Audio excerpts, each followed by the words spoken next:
luck next time, buddy. Italian Grand Prix Monza, The Temple of Speed, selalu menjadi weekend yang exciting banget lah tiap kali kita ke Monza. Salah satu track legendaris dan fans atau kita sebut aja tifosi yang legendaris juga. Jadi secara hype dan atmosfer ya selalu tinggi dan asik lah tiap kali kita balik ke sini. Untuk Italian Grand Prix 2024 gue akan beri rating 8 dari 10. Benar-benar seru di awal dan pertengahan yang oke agak stagnan, tapi di akhir dengan strategi berbeda itu bikin seru banget. Jadi oke lah, tanpa basa-basi langsung aja gue bahas pemenang dan pecundang Italian Grand Prix 2024.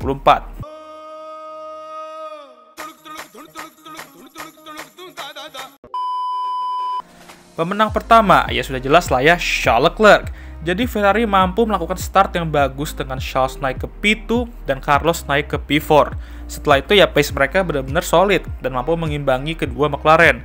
Sedikit tanda tanya ketika mereka mencoba untuk menghindari undercut Lando, yang dimana gagal juga sih ya. Tapi mereka kemudian mencoba untuk nekat dan melakukan one stop. Jadi seperti George Russell di Spa, apakah bakal bekerja sama kayak di situ, tapi lebih fair kali ini dan tidak kena diskualifikasi? Melihat pace mereka dan mengingat ini track yang banyak lurusan, tentu menguntungkan Charles jika dia mampu menjaga ban sekaligus maintain pace yang konsisten, yang dimana itu yang ia lakukan, dan ia mampu memenangkan home race Ferrari untuk kedua kalinya sejak 2019. He wins in Monaco, he wins in Monza.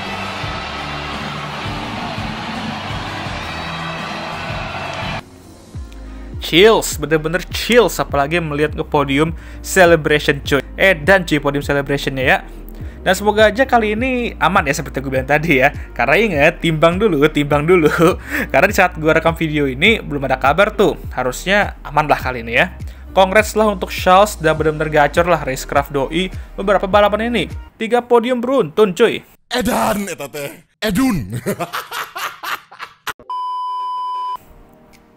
Nah, pemenang kedua, Oscar Piastri. Oke, start keren, mampu nyalip Lando di turn 4 dengan manuver yang gokil dari bagian outside. Nah, di sini fans McLaren mungkin bertanya-tanya dan mengamuk nih, kenapa itu perlu dilakukan gitu kan? Apakah itu perlu dilakukan? Lando kan di title fight ya kan, kenapa harus biarin kedua pembalap mereka balapan yang dimana resiko kontak itu juga tinggi?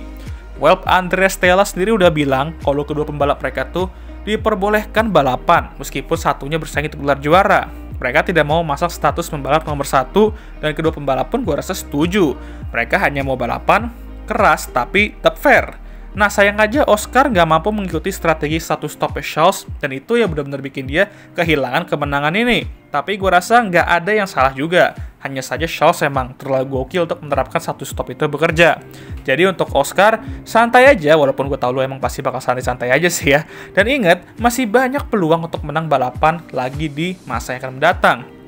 Benar-benar gacor juga Oscar di sini, tapi sayang emang belum rezeki aja. Setidaknya di sini kita bisa melihat Leclerc 1-2 lagi. Stop.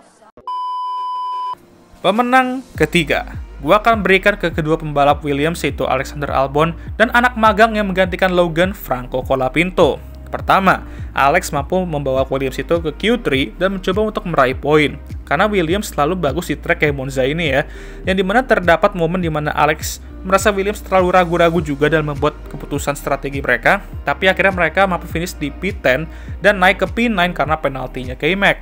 Dan anak magang mereka, Franco Colapinto, mampu menjalani weekend yang bersih dan mampu memberikan kita satu manuver menyalip yang gokil. Intinya jangan crash aja dia, dan dia mampu finish di posisi ke-12.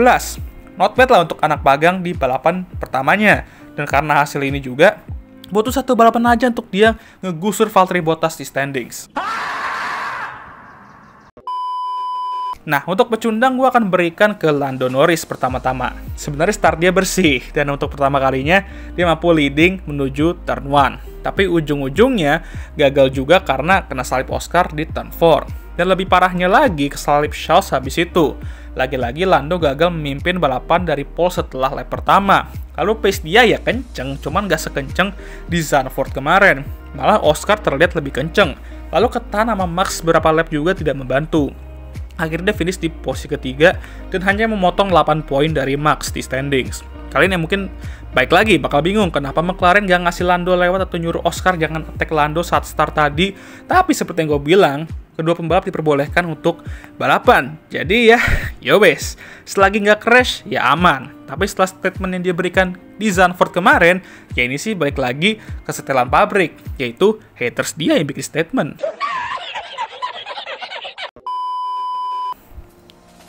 Pecundang kedua, George Russell. George sebenarnya gokil, mampu start di top 3 ya. Tapi saat start dia blunder dengan nyaris nabrak Oscar dan melebar yang membuatnya kehilangan banyak posisi, dan dia juga merusak front wing end plate-nya. Ini membuatnya harus turun ke bawah karena harus mengganti front wing-nya. Setelah itu ya dia melakukan recovery drive aja dan mencoba untuk mendapatkan sebanyak poin yang dia bisa. Nyaris mengejar Max di akhir-akhir, tapi dia harus puas finish di posisi ke-7. Lagi-lagi bukan balapan yang diinginkan George, dan lagi-lagi kesalahan yang nggak perlu. Walaupun gue harus akui, Oscar sedikit agresif menghalang dia saat start. Tapi aneh aja, nih orang mau qualified sejauh apapun dari Lewis, ujung-ujungnya kalau nggak deket, ya di belakang Lewis juga finishnya. Sangat meresahkan. Benar-benar meresahkan juga sih kalau gue pikir-pikir lagi. Nah, pecundang ketiga, Red Bull. Ini tim makin lama makin hancur ya, dan walaupun gue yakin banyak dari kalian yang mendoakan momen ini terjadi sih, jujur aja gue bingung pace mereka kemana gitu. Mereka hanya mampu qualified di row keempat, dua pembalap mereka ya, dan pace mereka ya so-so aja. Mulai dari ban hard yang nggak begitu berpengaruh ya kan, dan ini overall benar-benar balapan yang perlu dilupakan oleh kedua pembalap mereka. Positifnya ya, Max hanya terkikis 8 poin aja jaraknya di klasemen dari Lando. Negatifnya, McLaren dan bahkan Ferrari pun sudah mulai mencium aroma-aroma menyalip mereka di constructor standings. Ini sih bukan masalah sales Red Bull itu lagi ya, tapi benar-benar mobil mereka tuh udah komplit dah masalahnya cuy.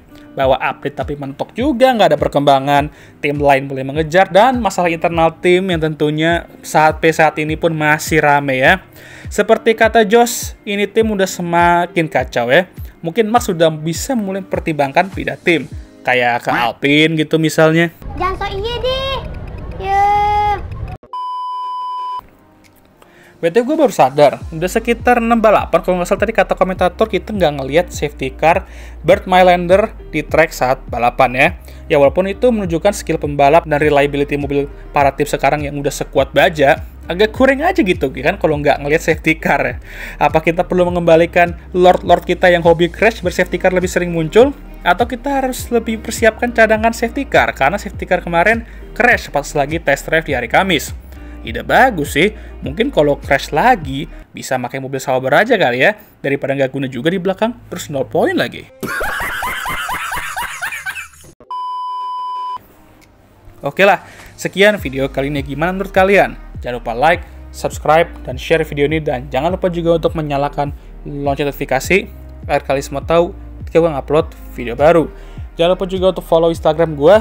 Oke lah, sudah lelah ya. Balapan yang bener-bener gokil cuy. Oke lah, seperti biasa video ini akan ditutup oleh I'm Emma Watson, thank you for watching.